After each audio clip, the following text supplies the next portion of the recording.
Hello, my name is Amy Morrison. I'm a third-year medical student at the University of Central Florida College of Medicine in Orlando, Florida. Thank you for having me here today. It's an honor to be presenting on such an important topic to this esteemed group of colleagues.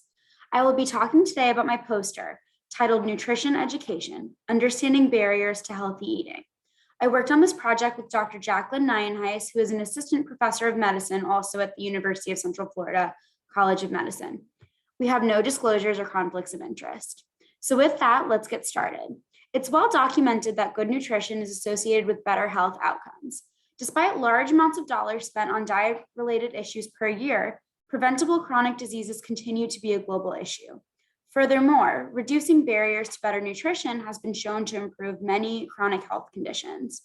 While there has been much research done on nutritional content of meals, barriers preventing the general population from making positive dietary changes are still being investigated continually. This study aimed to identify existing relationships between healthy eating and 1, the magnitude of understanding of how cooking skills can increase nutrition, 2, confidence in following a recipe and cooking with basic ingredients, and 3, number of times per week one eats at the dining table. We will also be evaluating the use of a meal delivery service as an intervention via a small pilot study to increase nutritional content of meals and to discuss participant responses in the context of America's epidemic of nutrition-related chronic health conditions. Meal delivery kits were chosen as an intervention to address these barriers to healthy eating because they are promoted as easy, convenient, and healthy. Each box comes with an easy-to-follow recipe with pre-measured fresh ingredients. The study defined healthy eating in phase 1 as an increased amount of servings of fruits and vegetables consumed weekly. So just in summary, before I go over the methods, the objectives of the study: to identify existing relationships between the factors below and increased servings of fruits and vegetables eaten per week. These factors are the magnitude of understanding of how cooking skills can increase nutrition, confidence in following a recipe and cooking with basic ingredients, and the number of times per week one eats at the dining table. To evaluate the use of a meal delivery service as an intervention to increase nutritional content of meals, and finally, to discuss the results of phase 1 and 2 in the context of America's epidemic of nutrition-related chronic health conditions. So for methods, in phase 1 of the study, 811 participants were surveyed regarding their overall health habits, their nutrition habits, their perceived barriers to healthy eating, and their confidence in their ability to cook at home. I will now direct you toward the top half of the center column to discuss phase 1 results. In these results, one-way ANOVA with post-hoc tests and linear regression tests were used to assess the difference in responses between participants. The first two tables at the top show that as confidence in cooking with basic ingredients and following a recipe increases, so do the mean weekly servings of fruits and vegetables. The rightmost table shows that as one's understanding of nutrition skills increases, the mean weekly servings of fruits and vegetables also increases. The graph below on the left shows that for every 1 unit of increase in cooking with basic ingredients per week, there's an average of 0.67 increase in serving consumed of fruits and vegetables weekly. The rightmost graph shows that for every 1 unit of increase in dining at the table per week, there is an average of 0.74 increase in servings consumed of fruits and vegetables weekly. So this data shows that many of our participants report a basic knowledge of cooking and nutrition, and that confidence in cooking ability, confidence in following a recipe, and the weekly occurrences of cooking with basic ingredients and dining at the table are significant predictors of the amounts of fruits and vegetables consumed per week. Despite this knowledge, we pondered why so many nutrition-related health issues continue to be so prevalent in America and even globally. In phase 2, methods for phase 2, 25 of the participants who took part in phase 1 were recruited by word of mouth and were sent 4 meal delivery services across 2 weeks at no cost.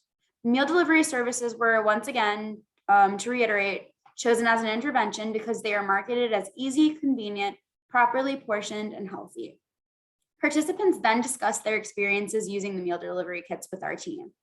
From their interviews, we learned that after using the meal delivery kits, participants increased their cooking skills and confidence and had learned how to properly prepare healthy foods that they had not ever cooked before.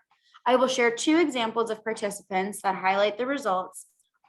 The first being, the meal kits allowed me to actually cook from scratch, which I'd never done before. I learned how to properly prepare ingredients like garlic and Brussels sprouts. And the second, I loved how everything was so fresh and pre-portioned. I didn't have to think about what I wanted to prepare or about how much I was going to use. I also became comfortable enough to customize parts of the recipe for my preferences. What is also interesting are the responses shared on the bottom half of the middle column of the poster. We discussed with participants why they thought diet-related health issues continue to have a high prevalence in the US, even though a large portion of the population has knowledge about nutrition, which was shown in phase 1 of our study. So here are some examples. People may not actually know as much as they think they do and overestimate their eating habits. The norm in the US is probably not actually as healthy or close to the healthy ideal, for example, for portion sizes and ingredients. A second, even when you know how to do it, you default to what is easier. Honestly, if it's not a priority and you know exactly what kind of work is involved, you end up doing a cost-benefit analysis where you know you could put in the effort to go to the store, but you don't because you'd rather spend the free time doing something else. Third, people don't actually have as great understanding in nutrition and what is considered healthy as they think they do, or they just don't have a great enough understanding to properly execute it. Number 4, people may have a general idea about what is right for their bodies because there's now a big diet movement. Knowing about nutrition is one thing, but that doesn't mean that people actually act on it.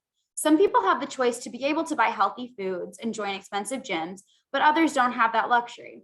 Access is a barrier because many people don't have the ability to go out and make the choices for themselves. And a lot of times the choices are made for them on what is cheapest and easily accessible. And the last one I'll share, probably because the healthy food at the grocery store has very clear and easy instructions. It is hard to find a healthy and easy equivalent to that. I think the unhealthy food is probably easy to make. Healthy food is also really expensive. So after participants cooked with the meal delivery service in phase 2, interviews with participants revealed that using the meal kits can likely increase one's confidence in cooking with basic ingredients and following a recipe. They can also potentially directly and indirectly increase weekly servings of fruits and vegetables. A common theme that was revealed in phase 2 interviews was although many study participants from phase 1 are confident in nutrition and food prep, they believe that there is a discrepancy between what one thinks is healthy and nutritious versus what is truly healthy in terms of portion sizes and ingredients. Furthermore, participants discussed that even though one may know about nutrition, if factors such as low cost and convenience are favored more, nutrition may be disregarded for alternative, more unhealthy options. The meal delivery service was provided at no cost to participants, thus removing the cost barrier. So in conclusion, the small pilot study of phase 2 does show that reducing barriers and increasing access to affordable, healthy, and properly proportioned foods can help families move forward towards better nutrition.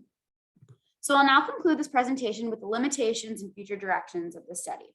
Limitations include that feelings of confidence and clarity are subjective and hard to quantify. Serving sizes of fruits and vegetables were self-reported. Measuring healthy eating via the amount of fruits and vegetables consumed doesn't include the foods that the participants ate. And small sample size in phase 2, more participants were needed for proper statistical and data analysis for those answers. Future directions, we'll analyze the common themes revealed in phase 2 further, and we hope to perform the phase 2 meal delivery kit intervention on a larger scale to see if the results are similar for a larger population and for a longer amount of time to allow for enough data for statistical analysis. So I wanted to thank you all very much for your time, and special thanks to Dr. Nienhuis at UCF College of Medicine for her mentorship with this project. Sweta Shalise, also at UCF College of Medicine, helped with the statistical analysis, so I wanted to thank her as well.